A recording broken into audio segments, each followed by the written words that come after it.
everybody, Edo here, and I am about to review a game from Blue Orange. But before I do, I just want to let everyone know that recently Blue Orange asked me to do an overview of 3 games for virtual booths and cons for them. I've known them for a long time. They're local to the Bay Area. And for it, they didn't want it in my normal zone. They wanted to have a Blue Orange banner behind me and have tons of Blue Orange games, and there'll be a picture of it. And so they sent me all these games, none of which I had played, or almost none of which I had played. And I was like, can I review these? And they were like, sure, which is great. So, the review you're about to see was not paid for, though I was paid for something else from Blue Orange, and it included a mountain of games, which I'm now reviewing. So, let me jump in.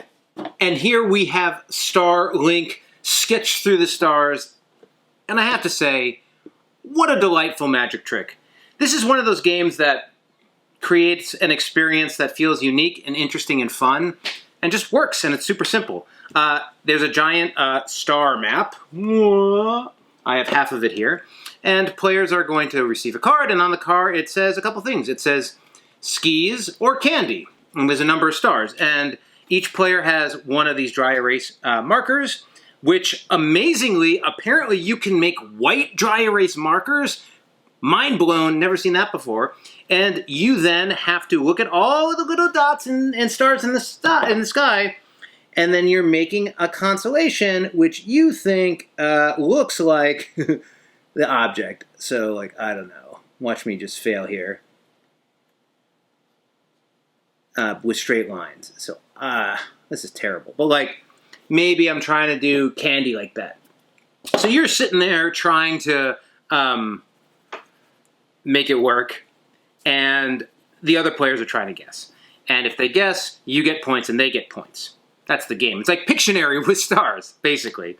The other nuance is there's this stargazer telescope, and essentially you can make anything of any size, and generally the bigger it is, the more dots you can use, and the easier it is to do a scorpion. But if you can keep it within this size on the board, everyone gets bonus points. And you're just working through the cards. Everyone gets a couple, depending on the length you want to play the game. But you don't erase as you go, like I did. But you're filling up the entire map. And you get this star field. It's kudos to whoever thought about this and put it together. And kudos to figuring out a way to make it white. That blew my mind.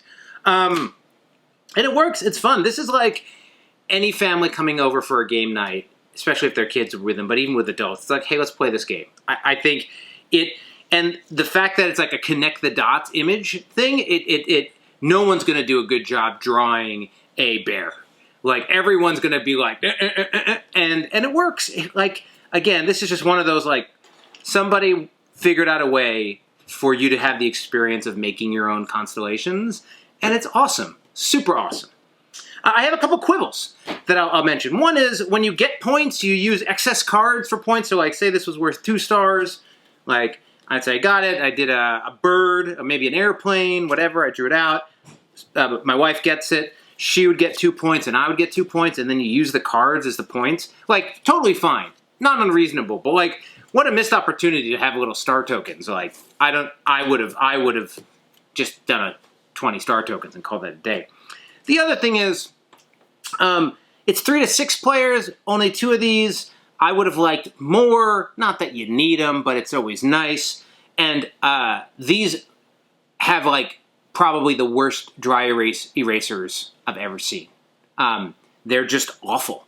And there's no reason, because we go get other dry erase markers and use those erasers, or a piece of paper. And it's fine, but these, again, is a little bit of cost reduction, cost savings going on in here. But if you set that aside, bravo! It really just works. I love that at the end, especially with more players, you have this absolutely cluttered, wonderful sky, picture-worthy sky, and it gets a little difficult if people are towards the end, if it's getting too filled in. It doesn't make you play that much. But with a 6-player, we didn't play with 6, but even with 4, you're starting to go over each other and run out of space, and I think that adds to the fun of it, especially when you're thinking it through. But so anyway, I was really impressed with this. It's really that simple and easy to play, and just a great family game, but also with adults. The constellation stuff and guessing is a whole lot of fun, and some of them are a lot harder, and some of them are easy. 3 stars for a bow?